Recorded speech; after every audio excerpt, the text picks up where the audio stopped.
Mbuye watu wakumwamba, dzina lanu liyeretsedwe, ufumu wanu udze, kufuna kwanu kuchitidwe, monga kumwamba mufunira, chomwecho pansi pano, mulipatse chakudya chathu monga mwakufuna kwanu.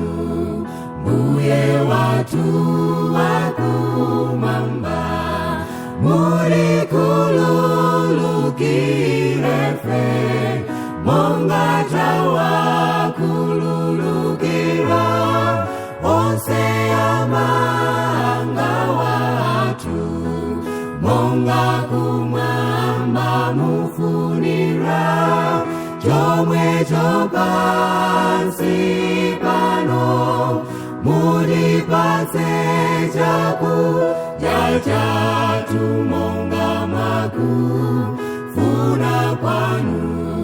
Mbuye watu wakumwamba, musatisiye ife muchinyengo, koma mutipulumutse kwa oyipayo njerekezi, chifukwa wanu ndi ufumu ndi mphamvu